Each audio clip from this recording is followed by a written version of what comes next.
ஸ்பைசியான ஒரு mushroom pepper fry எப்படி செய்யுதுன்னு பார்க்கலாம். ரொம்ப ஈஸி தான்.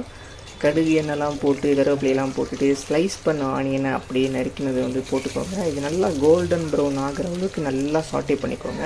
ஆக்சுவலாக இந்த மஷ்ரூம் பெப்பர் ஃப்ரை வந்துட்டு செம்ம டேஸ்ட்டாக காரமாக இருக்கும். ட்ரை பண்ணி பாருங்கள். அதுக்கு முன்னாடி வந்துட்டு என்ன பண்ணோன்னா, நீங்கள் வந்துட்டு சோம்பும் பெப்பரும் வந்துட்டு நல்லா இடித்து வச்சுக்கோங்க பவுடராக. அது கடைசியாக போடணும். இப்போ கொஞ்சம் நல்லா பூண்டு இஞ்சி பேஸ்ட் இருந்ததுன்னா போட்டுக்கோங்க. இதை நல்லா சாட்டே பண்ணிக்கோங்க. இந்த பூண்டு இஞ்சி பேஸ்ட்டு போட்டிங்கன்னா கொஞ்சம் டேஸ்ட் கிடைக்கும்.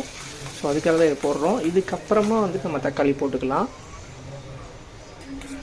இதை நல்லா சாட்டே பண்ணிவிட்டு அந்த ஒரு கிரேவி மாதிரி ஆகிடும். ஸோ இப்போ வந்துட்டு நம்ம வந்துட்டு இந்த மஷ்ரூம் கட் பண்ணி வச்சதெல்லாம் போட்டுக்கலாம். மஷ்ரூம் இந்த மாதிரி குட்டி குட்டியாக போட்டிங்கன்னா சூப்பராக இருக்கும். நல்லா அதிகமாகவும் இருக்கும். இதுக்கப்புறமா நம்ம வந்துட்டு லைட்டாக மஞ்சத்தூள், அதுக்கப்புறமா வந்துட்டு மிளகாய்த்தூள் போட்டுக்கலாம். லைட்டாக தண்ணி ஊற்றிட்டோம்னா அது அந்த கிரேவி மாதிரி கிடைக்கும் உங்களுக்கு. ஆக்சுவலாக இந்த மஷ்ரூம் கிரேவி வந்து செம்ம காரமாக இருக்கும்.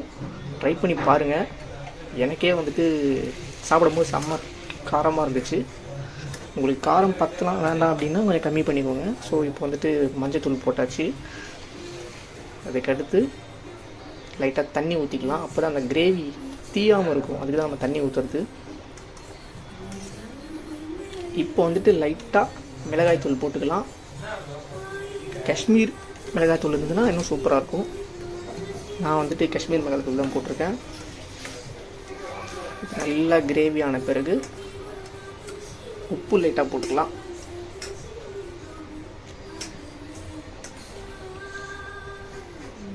இப்போ வந்துட்டு பார்த்திங்கன்னா அந்த கிரேட்டட் கோகோனட் லைட்டாக இந்த துருவின தேங்காய் லைட்டாக போட்டிங்கன்னா அது இன்னும் கொஞ்சம் ஃப்ளேவர் கிடைக்கும்.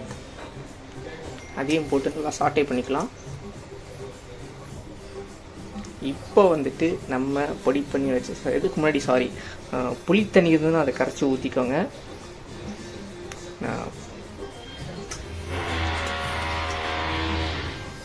இப்போ வந்துட்டு அந்த பொடி பண்ணி வச்சுருந்த பெப்பரும் சோம்பும் போட்டுக்கலாம். அவ்வளோதான். இது நல்லா கலரி விட்டுட்டு கொதிச்சவொன்னே ஆஃப் பண்ணிட்டோம்னா சூப்பரான மஷ்ரூம் பெப்பர் ஃப்ரை ரெடி ஆகிடும். சாப்பிட்டு பார்த்துட்டு எப்படி இருக்குன்னு சொல்லுங்கள். அது வரைக்கும் Tata bye bye and take care.